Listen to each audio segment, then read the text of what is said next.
მოგესალმებით ბათუმელების პირდაპირ ეთერში.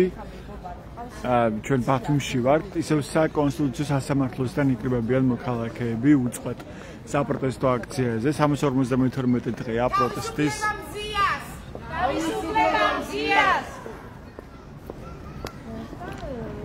კურგესმონდ შეძახილი თავისუფლება მზიას. მზიამაღლობელი მოგხსენებათ არის ჟურნალისტი, პირველი ქალი პოლიტიკური პატიმარი საქართველოში საბჭოთა კავშირის დაშლის შემდეგ დღეს მზიამაღლობელის საქმეზე მორიგი პროცესი გაიმართა ქუთაისის სააპელაციო სასამართლოში. მზიამაღლობელის ადვოკატები ითხოვენ მზიას უდანაშაულო ცნობას, გამომტყუნებელი განაჩენის გაუქმებას და გამომართლებელი განაჩენის მიღებას. ხოლო პროკურორები, ამ საქმის პროკურორები, რომლებიც დააწინაურეს მზიას საქმეზე გამოტანილი განაჩენის შემდეგ ითხოვენ, რომ დამძიმდეს მზიამაღლობელის მიმართ ბრალიც და სასჯელიც და მზიამაღლობელი უნდა გასამართლეს პოლიციაზე თავდასხმის მუხლით, იმ მუხლით, რომელზეც დააკვალიფიცირა თავიდანვე პროკურატურამ ეს საქმე სილის გაწვნა პოლიციელისთვის. ეს მუხლი 353 მუხლის პრიმა 1 მუხლი ითვალისწინებს თავისუფლების აღკვეთას 4-დან 7 წლამდე ვადით. ამ საპროტესტო აქციებზე, პროევროპულ საპროტესტო აქციებზე ყველაზე მთავარი გზავნილი, რაც ისმის უპირობოდ და პრინციპულად ეს არის სინდისის პატიმრების გათავისუფლება, თავისუფლება პოლიტიკურ პატიმრებს, ამაზე საუბრობენ სწორედ აქ შეკრებილი მოქალაქეები, ასე უცვლელი მოთხოვნებია ხალხმა არჩევნების ჩატარება დემოკრატიულ და სამართლიან გარემოში და არლეგიტიმური მთავრობის გადადგომა.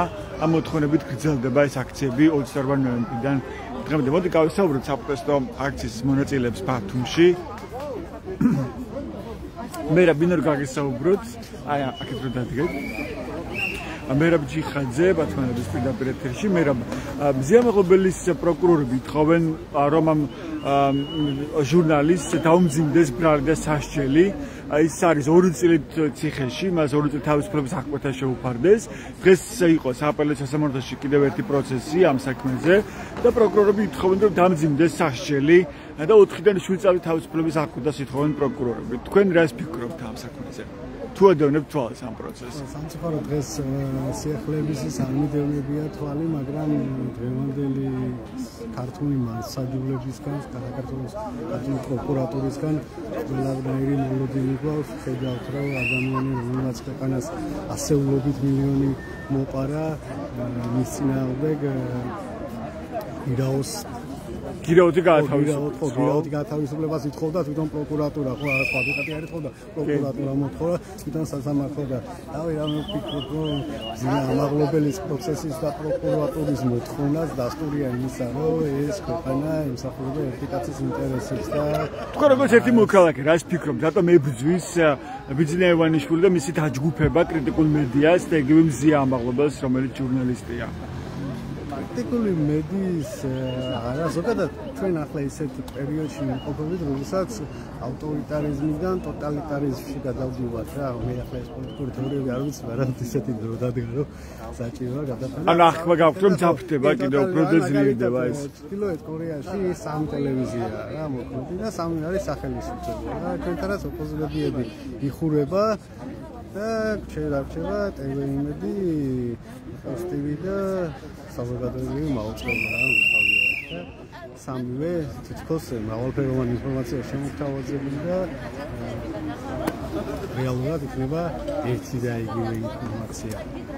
ხო, რატომ ებრძვის? ებრძვის მარტივი მიზეზის გამო რა. ეშინია ხალხის ეშინია იმის, რასაც მედია წერს, იმიტომ რომ ნელ-ნელა ხალხიც ხდება, ხო, ანუ ბოლო დაჭერები ეს კორუფციული ანუ ივანიშვილს ეშინია სიმართლის, თქვენ ესე ფიქრობთ? სიმართლის კი არ ეშინია, ხო, კი, ფიქრობ რომ ეშინია, იმიტომ რომ რავი, ხალხიც თუ ძალით არ გაისულელებს თავს, ყველა ხედავს რომ იმაზე, რაზეც 12 წელია მედია საუბრობს, რომ ქვეყანა კორუფციაში ხრჩობა. ო, ანუ ახლა თვალსაჩინო გახდა, ხო, თვითონ იჭერენ, ანუ წინადღეს ანუ გადავარდეს სტატიებსვალი და არ არსებობს არც ერთი სამინისტრო, არც ერთი სფერო, რომლის წარმომადგენელი არ დაუჭერიათ კორუფციის ბრალდებით, ანუ ჯერ იჭერენ მოაზროვნეებს, სავარაუდოდ ეს ერთ-ერთი სიგნალია კაცობრიობა გამაფრთხილებელი სიგნალია მინისტრები ყოფილი მინისტრების და შემდეგ იქნება თქვენსა რაღაც ეს შიდა ბუღალტერიის ჩაბარება მიმდინარეობს. კი უკვე ჩანს რომ თქვა ხულოს მერის დონეზეც კი არის კორუფცია. ყველაფერი ხო ამაში არის ანუ ამაზე წლებია საუბარი ხო ათეულობით წელია აკუმულებიც სხვა კრიტიკული მედიები საუბრობენ არსებულ კორუფციაზე ქვეყანაში და სულ გვახსოვს რომ სამთავრობო მედიები მათი პროპაგანდის მინისტრები გვეუბნებოდნენ რომ აუ შავნოდა რა სუჯერეთ იმის ხაპები ანუ ყველა ჟურნალისტზე რაღაცა ფულიც ვიწვით რომ დაუდო არა იგებს ირაკლი კოპახიძეც ამბობს ჩვენი გუნდიო ჩვენი გუნდიო ხვიცუნ რომ დაუდო ფულიო არა იგებს და იქ რაღაცა ხო ანუ მე შემდეგ რაღაცა კოლევებს მივხვდა დავის საუბრობთ მათივე დაქირავებული ინსტიტუტების მიერ ჩატარებული რომ რაღაცა კორუფციის ინდექსში უსწრებით ევროკავშირის ათეულობით ქვეყანას და ავიღოთ ჩვენ და ტრეინინგებზე გამოგზავნდნენ სკანდინავიის ქვეყნებიდან მინისტრებს რომ ანტიკორუფციული კურსები გაევლოთ რომ კორუფციის საფრთხეები პრევენცია მოეხდინათ სკანდინავიის ქვეყნებში ანუ ამაზე რომ დაგვეჯერებინათ რეალურად ხო ესე არ არის რეალურად ყველამ დავინახოთ რომ ქვეყანა კორუფციის ჭაობში იხჩობოდა და ის რაც ეხლა ჩანს ის არის ზღვაში წვეთი დატოვებული რომ აბსოლუტურად არ თქვენ ფიქრობთ რომ კრიტიკული მედიის განადგურება აქვს მიზანი ივანიშვილს კრიტიკული მედია არ იქნება შემდეგ ეს ურთიერთგარჩევები მოხდება ისეთ მაფიოზურ სტილში და ეხლა კიდევ ხდება ამის გაჟღერება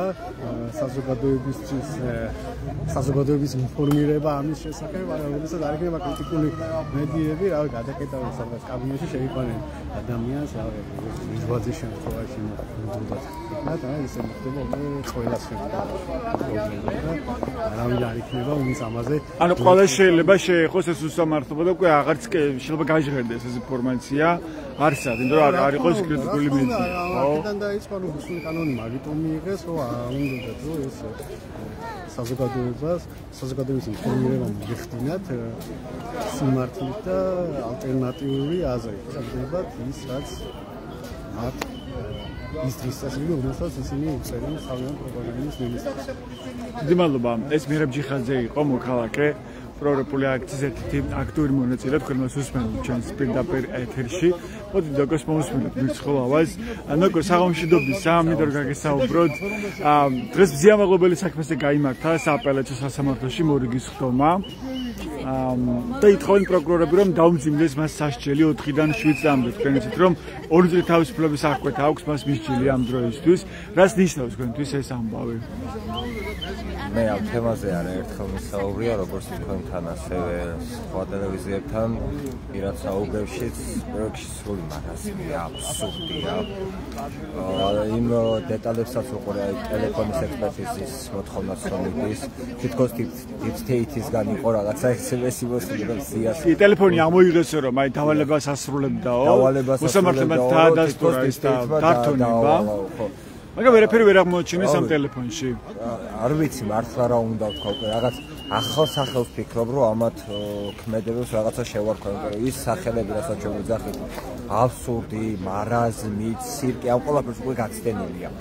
რეალობას მოწყვეტილია ისეთ რაღაცებს აკეთებენ არა მარტო მათ კი არა თავიანთ ამომრჩევლებსაც უკვე აღარ ჯერა ისეთ რაღაცებს აკეთებენ და ზოგჯერ ისინი იძახიან რომ ამახან მგონი საერთოდ გაუბერესო და მე გული მართლა ძალიან მწუხარ ამ ფაქტის გამო იმიტომ რომ ქვეყნის გამო მწუხარ და ზიამაღლობელი მართლა არა ის ადამიანი რომ ვიღაცას ასე ვთქვათ როგორც თვითონ ამბობენ ვიღაცის დავალებებზე ეგეთი რაღაც საქციელები გააკეთოს და მე იმედი მაქვს ყოველ შემთხვევაში როგორც რაღაც საქმეებზე გაგვიმართლა ასავით ასე ვთქვათ იმიტომ რომ ამათთან როგორც ამათ უნდათ როგორც ასიაზეს გაიგოზებენ ისე წყვეტავენ ეს საქმე შეწყდება და ის 2 წლიანი პატიმრობაც კი რომელიც უსამართლოა რაღაცნაირად ჩვენ სასიკეთოდ დამთავრდება ასე რა ეტაპზეა ახლა ეს ბრძოლა თქვენ აკურებით ახერხებს ივანიშვილის დაჯგუფება რომ გაამყაროს კიდევ უფრო ეს დიქტატორული რეჟიმი თუ ვერა პირიქით სუსტდება და თქვენ ამეცაჩვენებს იგივე ეს დაპირისპირებები რაც ახლა ხდება თავდაცვის შიგნით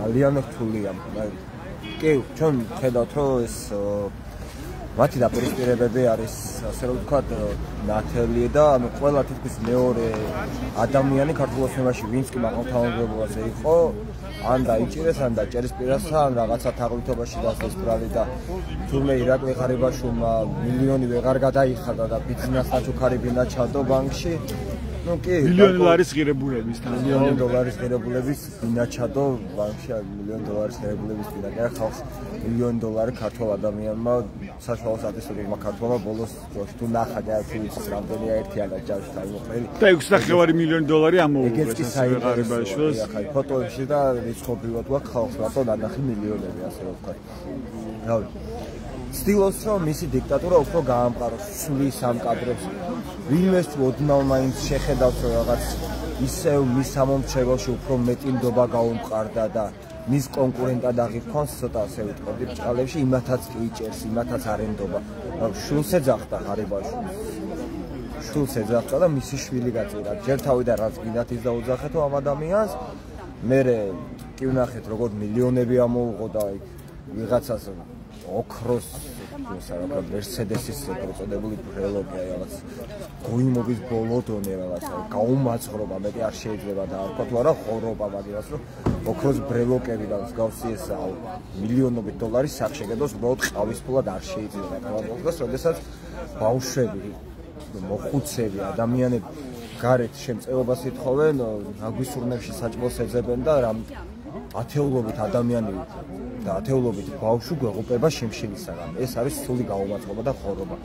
ეს აჩვენებს სახეს ქართველი ჩინოვნიკის, ქართული ოცნების წარმომადგენლის რუსების სახეს აჩვენებს პირდაპირ და საქართველოში გვიჩვენებს რადონის დისბალანსია ადამიანებს შორის. რომ ვიღაც არის მაღალი იერარქია და გვაქვს საშუალო კლასი არ არსებობს საქართველოში. გვაქვს შეძლებული ადამიანები, რომლებიც ქართული ოცნების წარმომადგენლები არიან და გვყავს დაბალი ფენის წარმომადგენლები, რომლებიც სიღატაკეს ებრძვიან. ეს ადამიანები არ ცხოვრობენ, ეს ადამიანები უბრალოდ არსებობენ და არსებობისათვის იბრძვიან. მეტი არ ვიცი რა შეიძლება თქვა ამ ყველაფერთან დაკავშირებით. დიდი მადლობა. ეს ნაკომერის ხოლავა იყო პროექტული აქციის ერთ-ერთი აქტიური მონაწილე. მოდით დარიკო ჩიტაძეს მოვისმინოთ ერთ მოქალაქეს აღმოჩნდობის მინდა რომ გაგესაუბროთ თქვენ ჩვენს პირდაპირ ეთერში. პირველ რიგში ბინაკეთობ ბზია მაღლობელის საქმეზე. ვერ აღმოაჩინეს ბზიას მობილურ ტელეფონში deep state. ამოიღეს საკავებისთანავე მისი მობილური ტელეფონი პროკურორებმა მოსამართლებას მისცა ამის ნება რომ სულად დაითვალიერებინათ ყველა აპლიკაცია, ყველა მიმოწერა ბზია მაღლობელის მობილურ ტელეფონში, რომ ბზია მაღლობელი დავალებას ასრულებდა. ასეთი ვერსიაც მოვისმინეთ ჩვენ ქართული ოცნების მაღალჩინოსნებისგან, მაგრამ დღეს წარმოადგენს სასამართლო პროცესზე დასკვნა პროკურორებმა და ექსპერტიზა დასკვნის რომ არაფერი საინტერესო გამოძიებისთვის ამ ტელეფონში ვერ იპოვა გამოძიება. ანუ ესე ვთქვათ deep state ვერ აღმოაჩინა პროკურატურა მოიცნების პროკურატურამ ბზია მაღლობელის ტელეფონში. სამაგრად ითხოვენ ისინი საშელის დამძიმებას ბზია მაღლობელისათვის 4-დან 7 წლამდე. რას ნიშნავს ეს ამბები თქვენთვის? გამარჯობა თქვენთვის. ეს არის ჩვენთვის უბრალოდ ხალხის მორიგი დაშინების მცდელობა. საერთოდ საზოგადოება ისეც შეშინებულია, ისეც იმედგაცრუებულია და აი უფრო და უფრო აი მარწუხების მოჭერას ცდილობენ და აი ვინც აქ ვდგავართ, ვინც შეიძლება სახლშია, მაგრამ ამ აქციას უჭერს მხარს ბზიას გვერდით დგას, პოლიტპატიმრების გვერდით დგას, აი ეს ხდება რომ იმას არ ეშინია, თუნდაც იჯდეს სახლში, იმას არ ეშინია და საჭიროა დარჩება, გამოვა და იბრძოლებს ისე როგორც საჭირო. ამით ვერც შიშდან ერგავენ და ვერც ვერაფერ და deep state მე კი არა საერთოდ deep state თვითონ არიან. სხვა არ არის. აი deep state არიან თვითონ. სხვა რო ვერაფერი მოიფიქრეთ, აბა რა ქნა. deep state არის ივანიშვილი, პაპუაშვილი, სადაც ამბობს დღეს პაპუაშვილის პოსტი წავიკითხე, სააკაშვილის მივამეთში ყოფნა რამდენი დაუჯდა ქართულ ხალხს და საანგარიშებელიაო და იმას იქნებ თავიანთი ხარჯი, აი თვითონ რა გვიჯდება თითოეულ ჩვენთაგანს, იქნებ ისდეი ანგარიშო. თვითონ პაპუაშვილის შენახვა. არალეგიტიმური ხელისუფლება, ჯერ მიტაცებული ძალაუფლება. მიტაცებული ძალაუფლება. რეჟიმი, ჩემთვის ხელისუფლება არა. რეჟიმი. იმ ერთი პაპუაშვილის შენახვა რა გვიჯდება ხალხს. იმ ერთის. იქნებ ის გამოიანგარიშო და ის დაანგარიშო. და რამდენი პაპუაშვილია, ხო? კოლექტიური პაპუაშვილები არიან და იქნებ ჯერ ეს დაანგარიშონ და მე იზრუნონ ხალხზე. თქვენ აღნიშნეთ, რომ კრიტიკული განწყობა ისევ ძალიან მაღალია საზოგადოებაში და დიდია ეს კრიტიკული განწყობები, ხო?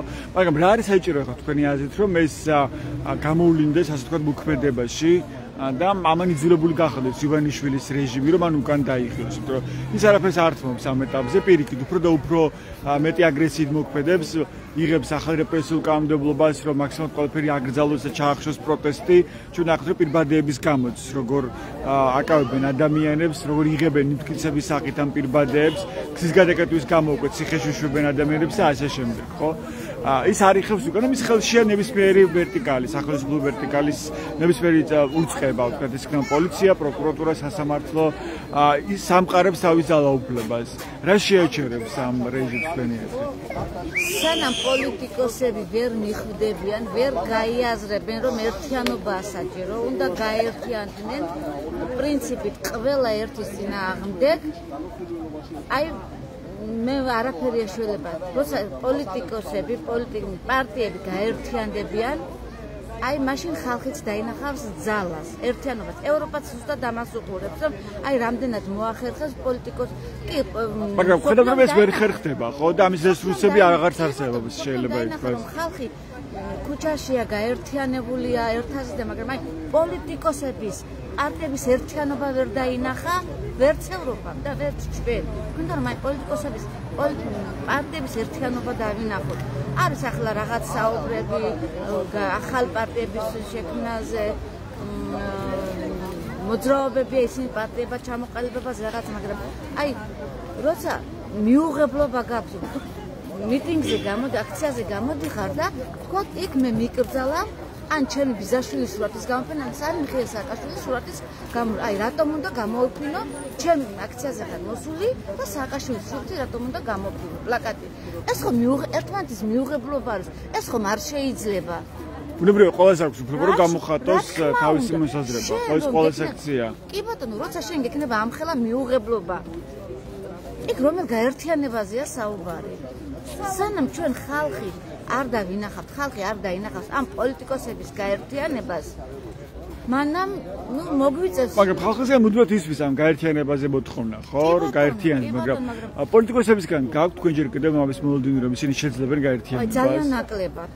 აი უწუხელსაც იყო რაღაც საუბრები, დებატები აქ ჩვენთან აქციაზე და როცა ადამიანი ამბობს, აი რატომ უნდა გამოფინოს ჩვენ მოწყობილ მიტინგზე სააკაშვილის სურათი ვიღაცა, ეს არის ჩემთვის მიუღებელი. ჩვენთვის ნებისმიერი აქცია არის ყველასი, ხო? ვისაც უნდა აი ვისი პლაკატი გამოხატოს თავისი აზრი ნებისმიერმა.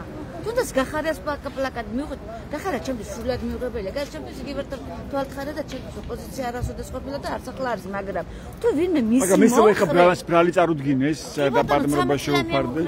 კი ბატონო, ამაზე რას ფიქრობ? ვინმე რომ გამოიტანოს აი იმ გახარიას სურათიც მე პროტესტი კი მექნება ჩემთვის, მაგრამ აი იმიტომ რომ რამე ვთქვა, არ ვიტყვი, იმიტომ რომ ამ წუთში ერთიანობაც საჭიროა. მიუხედავად იმისა, გახარიას აი თვალთხარია ჩემთვის და ამით ყველაფერი ნათქვამია. და 13 წლიანი ახლა გახარია ჩემი პრემიერია, როცა იყო საუბრები, თურმე არ ყოფილა გახარია ყველას პრემიერი. და უნდა თავიანთი ცოდვები შეაწმინდონ გახარიას და თუ ის მართლა ნორმალურად აზროვნებს და თუ ის მართლა ოპოზიციონერობა უნდა თქვას, აი იმ 20 ივნის რა მოხდა. თუ მას იტყვის 20 ივნის რა მოხდა, რატომ დათხარა ხალხს თვალები, მაშინ ხო შეიძლება სხვანაირად იყოს ადამიანი, მაგრამ როცა ჩორჩანას საგუშაგოზე ხელისუფლება ეს რეჟიმი ამბობს არ უნდა ყოფილიყო და ესენი რომ 2012 წლის შემდეგ ყველა მასზე იდგა საგუშაგოზე იდგა პოლიციის საგუშაგოები იყო ყველგან და ესენი მოხსნეს უკან დახიას და აგერ მასში მაგისტრალზე 300 კილომეტრში უკვე მოსული მტერია ეს ქვეყანა ბარაში და როცა შენ საკუთარ ქვეყანას წულკიანის კომისია როცა გამოაქვს და იმის დადგენილება რომ ქოშანმა ქვეყანამ დაიწყო ომი.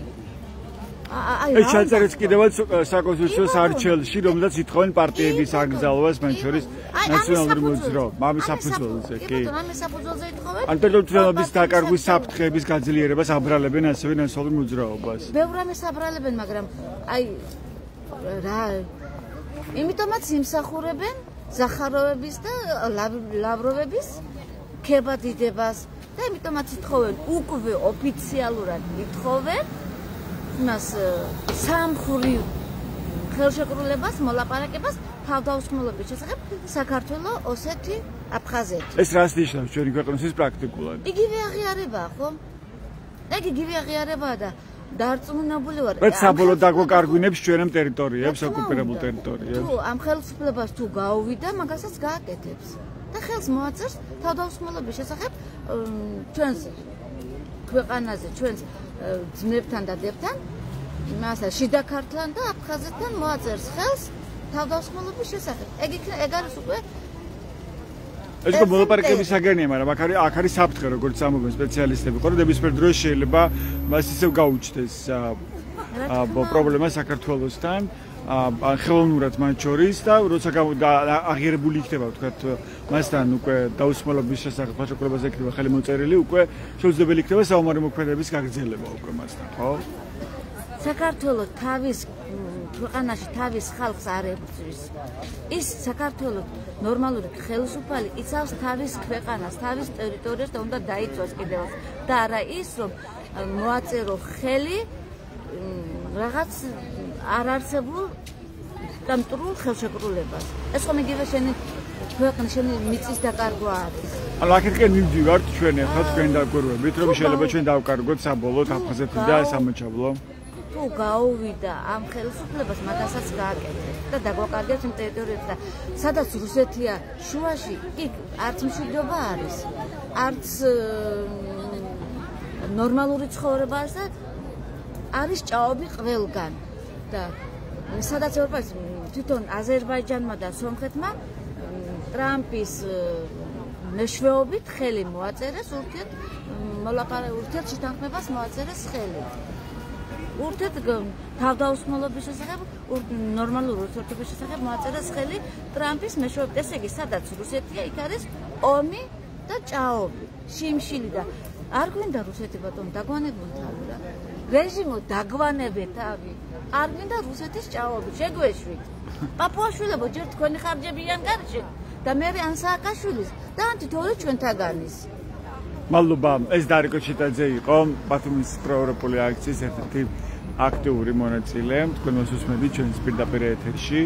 ვინც ახლა შემოვერთეთ ჩვენს პირდაპირ ეთერს, მე გეტყვით, რომ ჩვენ ვართ ბათუმის საპროტესტო აქციაზე, გრძელდება ბათუმში პროევროპული საპროტესტო აქცია. მოთხოვთ კიდევ ერთ მონაწილეს მოусმინოთ. მოგესალმებით, შეიძლება ერთ ისეთ ვინმე რომ გაგესაუბროთ. თუ ადონებ თვალს მზიამაღლობელი საქმეს პროდუქციის მინდა გითხოთ, დღეს სააპელაციო სასამართლოში კიდევ ერთი პროცესი გაიმართა მზიამაღლობელი საქმეზე და პროკურორმა წარმოადგინეს დასკვნა, ექსპერტიზის დასკვნა, რომელიც შეეხება მზიამაღლობელის მობილური ტელეფონის დათვალიერებას. 10 თვის განმავლობაში სწავლობდნენ მობილურ ტელეფონს, დავალებით მოქმედებდა მზიამაღლობელის ვერსიაც კი ქონდა მაშინ ოცნების პროკურატურას, თუმცა აღმოჩნდა ექსპერტიზის დასკვნის მიხედვით, რომ არაფერი საინტერესო გამოძიებისთვის ამ ტელეფონში არ იყო. ანუ ასე ვთქვათ, deep state-ი ვერ აღმოაჩინა ოცნების პროკურატურამ მზიამაღლობელის მობილურ ტელეფონში. რას ნიშნავს ეს ამბავი თქვენთვის? იმის გათვალისწინებით, რომ პროკურატურა ითხოვს მზიამაღლობელის საშირის დამძიმებას 4-დან 7 წლამდე თავისუფლების აღკვეთით. ცხადია, რომ მზიას ტელეფონში და მის ცხოვრებაში, ზოგადად მის ყოველდღიურობაში ვერაფერი ისეც ვერ წარმოგვიდგა პროკურატურა, რაც მათთვის იქნებოდა ხელის მოსაჭირი და მის ბრალობას დაამტკიცებდა. ეს გასაგებიც არის და მე არ შემიძლია არ გამოვხატო მზიას პიროვნებისადმი მისი პატივისცემა. მე აღფრთოვანებული ვარ ამ ქალბატონზე, რომ ეს არის ჩვენი ქვეყნის სინდისი ახლა და ვთვლი, რომ უმნიშვნელოვანესი როლი აქვს მის არსებობასაც კი და მის პრეცედენტს ჩვენი ისტორიისთვის. ცხადია, რომ ვერაფერს სახელის მოსაჭრელს ვერ იპოვიდნენ და ეს არის მორიგი მცდელობა იმისა, რომ პროტესტი ჩაახშონ ადამიანებს მოსხონ ჩირქი და ესე ვთქვათ, გაავრცელონ ისეთი დეზინფორმაცია, რაც დანარჩენ ადამიანებს, ვინც არ არის პროტესტში ჩართული და უკარგავს იმედს, შეუქმნის არარეალურ და მცდარ წარმოდგენას პროტესტში ჩართულ ადამიანებთან დაკავშირებით და მოკლედ ამით დასრულდება წინააღმდეგობა. ეს არის მათი მთავარი მიზანი, ასე ვთქვათ. თუმცა არ გამოუვათ ეს მცდელობები იქნება ამავე, იმიტომ რომ პროტესტში არიან ისეთი ადამიანები ჩართული, ვინც რეალურად მთელი გულით და სულით ცდილობს რაღაც ისეთის გაკეთებას, რიციც მათ სწამთ უბრალოდ. რა გიქნით თქვენ მოდის რომ არ გამოუვა თქვენ დიქტატურის დამყარება და იგივე კრიტიკული სიტყვის ჩახშობა, პროტესტის ჩახშობა ივანიშვილის დაჯგუფებას. ჩვენ ხედავთ რომ არაერთი ფორმით ცდილობს და კიდევ უფრო ართულებს სიტუაციას ივანიშვილის დაჯგუფება. ხო, იღებენ რეპრესიულ კანონებს, უკვე პირბადების გამოაკავებენ ადამიანებს, ხო? ასევე გზის გადაკეტვის გამოაკავებენ ადამიანებს და ის აკონტროლებს ყველა უწყებას მიტაცებული ძალაუფლების პირობებში. თქვენ რა გაიმედებთ ამ პროცესში და რა არის ახლა რაღაც ერთგვარი ფაქტორები თქვენი აზრით, რაც დაახევინებს ამ რეჟიმს უკან? წინააღმდეგობა და წინააღმდეგობა, მოძრაობა და მოძრაობა, რაც ერთადერთი რაც არის ამ პროცესის სულის ჩამდგმელი. მესმის რომ ჩვენი რესურსი მიწურვადია, განლევადია, თუმცა რაღაცნაირად უნდა დავამენეჯმენტოთ ისე რომ ერთმანეთს შევუწყოთ ხელი იმაში, რომ რაღაცნაირად გადატვირთვათ შევძლოთ პერიოდულად და პროტესტის გაგრძელებაც, იმიტომ რომ ერთადერთი რაც ამ ყველაფერს აცოცხლებს არის ჩვენი მოქმედება. სხვანაირად გამორიცხულია და ზუსტად ის ფაქტი, რომ აქამდე დღემდე გრძელდება პროცესი და არ არის მკვდარი, არ არის რამდენიმე დღე რჩება, ვიდრე გახდება ერთი წელიწადი სრულად, როცა უწყვეტის პროტესტი გრძელდება. ეგ მაიმედებს, იმიტომ რომ უბრალოდ იმიტომ კი არ გავართ ქუჩაში, რომ ვეხალისება, ესე ვთქვათ და ჩვენი პირადი ცხოვრება და ყოველდღიური საზრუნავები არ გვაქვს, იმიტომ რომ სხვანაირად არ შეგვიძლია. ეს არის მთავარი მიზეზი, რის გამოც ჯერ კიდევ მჯერა იმის, რომ პროტესტს აქვს აზრი და არ გამოუვიდა ჯერჯერობით რეჟიმს ამ ყველაფრის ჩახშობა. მადლობა თქვენი სახელი შემოხსენეთ. დიდი მადლობა თაკო. ასეთი იყო დღეს ბათუმის პროევროპული საპროტესტო აქციის მონაწილეების მოსაზრებები, პოზიციები ბოლო მოვლენებთან დაკავშირებით, მათ შორის მზიამაღლობელი საქმეზე, რომლის საქმეზეც სააპელაციო საჩივრის განხილვა დღეს გაიმართა ქუთაისის სააპელაციო სასამართლოში. კიდევ ერთი სხდომაა ჩანიშნული ამ საქმეზე სამშაბათს 18 ნოემბერს. ამის შემდეგ ქუთაისის სააპელაციო სასამართლო მიიღებს გადაწყვეტილებას მზიამაღლობელი საქმეზე. მისი ადვოკატები ითხოვენ მზიამაღლობელის უდანაშაულო ცნობას და მის მიმართ გამოტანილი გამოტყუნებელი განაჩენის გაუქმებას და უნდა იყოს მიღებული გამართლებელი განაჩენი, ასეთი ადვოკატების მოთხოვნა, ხოლო პროკურორების მოთხოვნა, როგორც ბრალის, ასევე სასჯელის დამძიმება. პროკურორები ითხოვენ, რომ მზია უნდა გასამართლეს პოლიციაზე თავდასხმის მუხლით, ანუ იმ მუხლით, რომელზეც დააკვალიფიცირა თავიდანვე პროკურატურამ სილის გაწვნის შემთხვევა. ეს მუხლი თვალისწინებს 4-დან 7 წლამდე თავისუფლების აღკვეთა. დღეს შეიძლება ითქვას ყველაზე მნიშვნელოვანი გარემოება იყო ექსპერტიზის დასკვნა, რომელიც წარმოადგინა პროკურატურამ ქუთაისის სააპელაციო სასამართლოში. ეს ექსპერტიზა ეხება მზიამაღლობელის მობილური ტელეფონის დათვალიერებას. რაზეც გასცა მიიღო გადაწყვეტილება თავის დროზე ბათუმის საქალაქო სასამართლომ. მაშინ იყო პოლიციელის ვლადიმერ ჩიტაიეს პატაკი, რომ თითქოს მზიამაღლობელი მოქმედებდა დავალების მიხედვით სილის გაწვნის მომენტში და ამიტომაც უნდა დათვალიერდეს მისი მობილური ტელეფონი, რადგან მობილურში მან მიიღო შეტყობინებაო. თუმცა ეს მობილური ტელეფონის დათვალიერება არ შეიცავდა გამოძიებისთვის საინტერესო რაიმე ინფორმაციას, ასეთი იყო ექსპერტიზის დასკვნა, რომელიც დღეს ქუთაისის სააპელაციო სასამართლოში 8 თვიანი დათვალიერების შემდეგ წარმოადგინა პროკურატურამ სასამართლოში.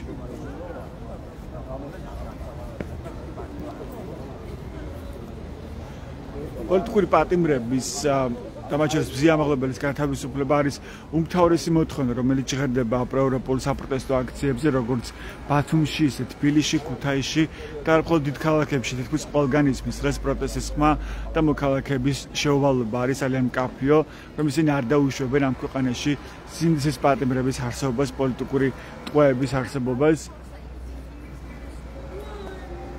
ასევე უცვლელი მოთხოვნა ხელახლა არჩევნების ჩატარება დემოკრატიულ და სამართლიან გარემოში და არალეგიტიმური მთავრობის გადადგომა მოთხოვნებით გრძელდება ეს საპროტესტო აქციები ნებისმიერ ამიჩი და ნებისმიერ პირობებში უკვე 352 დღეა. ასეთი იყო ბათუმელების პირდაპირი ჩართვა დღეს ეს უფრო ჩვენს ვებგვერდებს ბათუმელები G და ნატგაზეთი G რომ მიიღოთ განახლებული და საანდო ინფორმაცია მოგყურებთ დღეისთვის დროებით